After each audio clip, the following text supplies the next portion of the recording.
Hello, and welcome back to part 4, which will be the final part of the lecture on chapter 5, microbial metabolism. We had just left off with this image of an enzyme doing its thing, and the important bits were the substrate's going to fit in a particular active site, and then the enzyme will have its activity. In this particular case, this enzyme breaks things apart. Now let's have a look at other things that can have an impact on how well that enzyme works. I think you may remember this from your biology classes. There are a couple of things that we talk about specifically that affect enzymes a lot. One of them is temperature. If enzymes are proteins, you know that proteins get cooked. So the temperature, changes in temperature can lead to changes in the shape of the protein. And changes in the acidity or the pH of the solution also impacts the shape of the enzyme. And remember, we said that the active site has to be shaped a certain way. And if you start denaturing these proteins by changing the temperature, changing the pH, that's going to impact how well they work. Other things that affect how quickly it works is one, how much of the enzyme do you have? And two, how much of the substrate do you have? The higher the concentrations of these, you might imagine they run into each other more often. And then finally, the presence of inhibitors. There are other molecules that can actually interfere with the functioning of these enzymes. So let's have a look. This first graph is showing us temperature on the x-axis. It gets hotter as we move across the page, and then enzyme activity increases as we go up. And let's say this is in a microbe that is adapted to live on a human body. Remember, human body's Fahrenheit 98.6 and centigrade or Celsius, that is 37 degrees. And so not hugely surprising, the temperature at which these enzymes work best is right at around 37 degrees. So like the enzyme activity increases and increases until you get to this optimal temperature. And then these particular enzymes, as we pass that optimal temperature, they start degrading and you get this big drop off in enzyme activity. Because again, you're cooking the protein, it's changing the shape. Maybe by running a fever, perhaps. Could do that. Here's the problem though. There's a limit to how hot a fever you can run without creating permanent brain damage. And it's set about here. Yeah, I'm not going to go into that in huge detail. The whole point is that different factors will impact the functioning of the enzymes, temperature being one of them. And how come? Because remember, these enzymes are proteins, and proteins that have a particular function, they have to be shaped a particular way. Here we see this ribbon is representing the primary structure, the particular order of the amino acids in a strand of amino acids, and then that thing coils and turns and has a shape. That's the functional protein. But if we start monkeying around with the temperature, we can cook this protein or denature this protein. This can also happen by changing the pH. And so here's, again, a graph of enzyme activity, but this time instead of temperature across the x-axis, we're looking at acidity. So at the very lowest end, this is the most acidic, and then the upper end, this is the most basic. And you may or may not know this, but human bodies and bloodstream in human bodies are a little bit on the alkaline side of neutral. So 7.35, 7.45, that's pretty normal. And again, not hugely surprising, microbes that are adapted to our bodies are pretty happy in that range as well. And their enzymes work best in that range. If you get too basic, again, that changes the shape of the protein. It can't do its job as well. And if you get too acidic, that creates a problem as well. And so that creates problems for the microbes. Again, it creates problems for human bodies. There's a reason that we maintain this very tight control of our pH, and it's largely so that these enzymatic reactions can continue functioning properly. Okay, and then the last factor that we talked about impacting things, we said, well, enzyme concentration, but also substrate concentration. So that's what we have here on the x-axis. So enzyme activity increases. If you have a bunch of enzymes sitting around and there's nothing to work on, well, they're not going to be able to produce very much or do very much work. But as the substrate concentration increases, you get this big increase. Now all the enzymes are busy. And then you reach saturation. That means these enzymes are working as fast as they can. They cannot produce any more. And so, yeah, adding more substrate at this point isn't going to get you an increase in activity. All right, so how do we control enzymatic activity? Well, there are a couple of different things that can happen. There are other molecules that can impact things that make things go faster, increase the activity of the enzyme. Those are called activators, and I'll show you how that works. And then on the flip side, we have the inhibitors of the enzymatic activity, and I'll show you those as well. So remember we had talked about how the enzymes, some of the enzymes need this cofactor to work. Well, some of them can well, let's have a look at it. So the example I gave you before, the cofactor actually had to bind in to become part of the active site.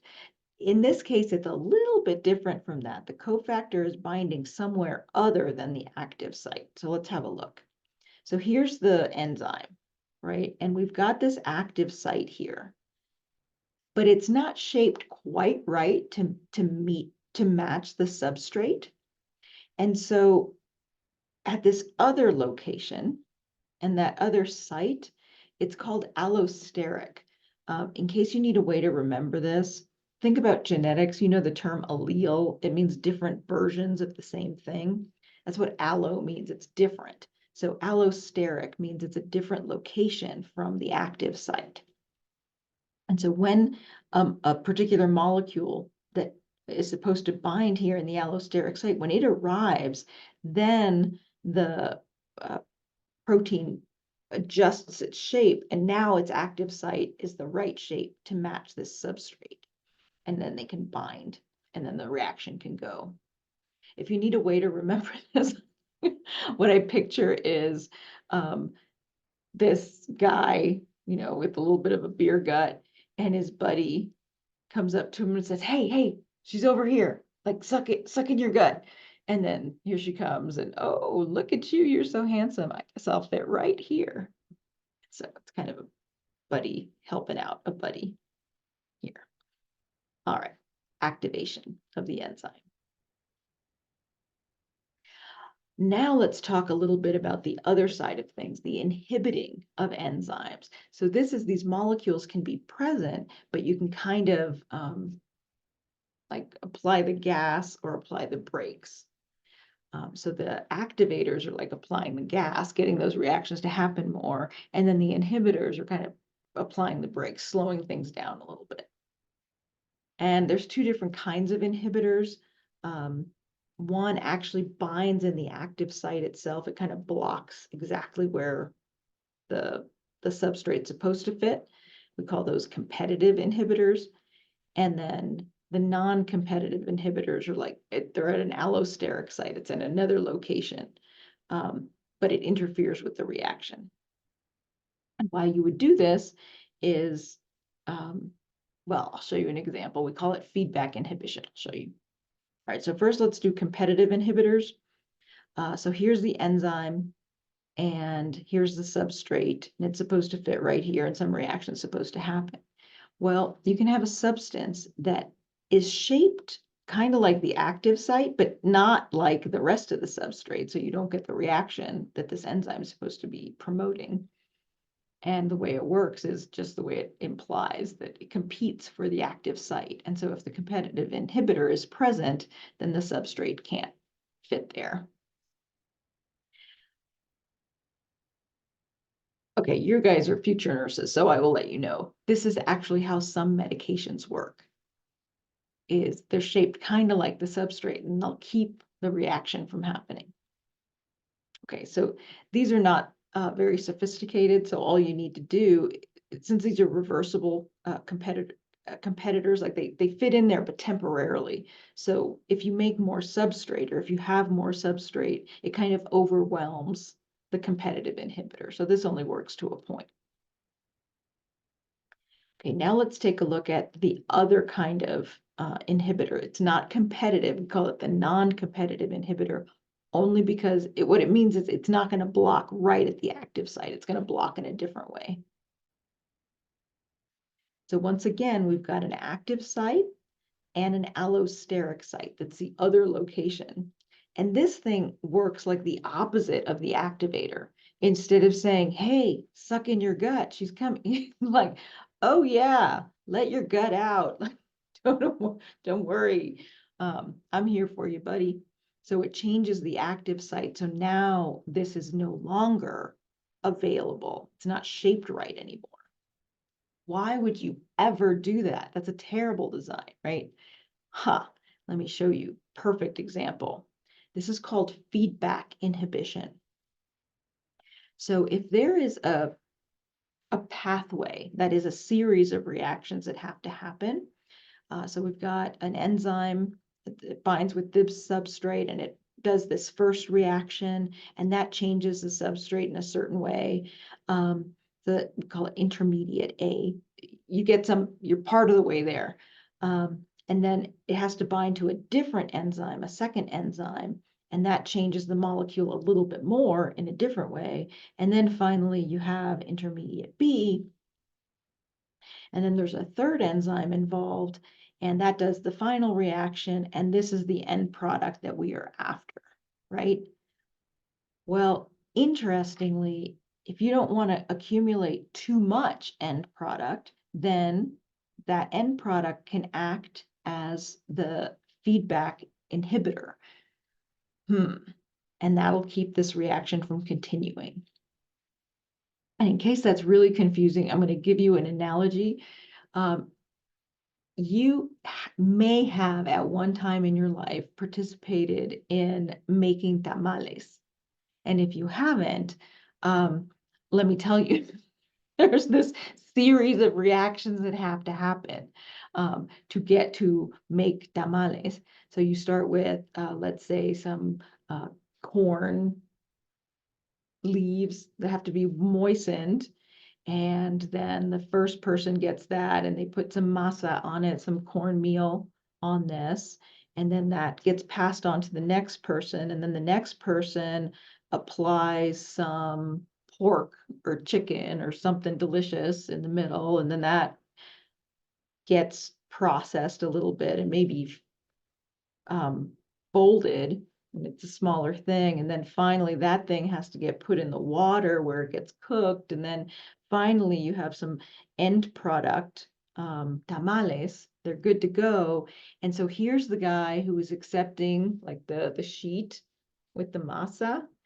And these are his hands. And his hands are still available, but here's his mouth. And we'll just put a tamal in his mouth. And that's going to make him stop continuing to do that first step of the process. And so that kind of like shuts down this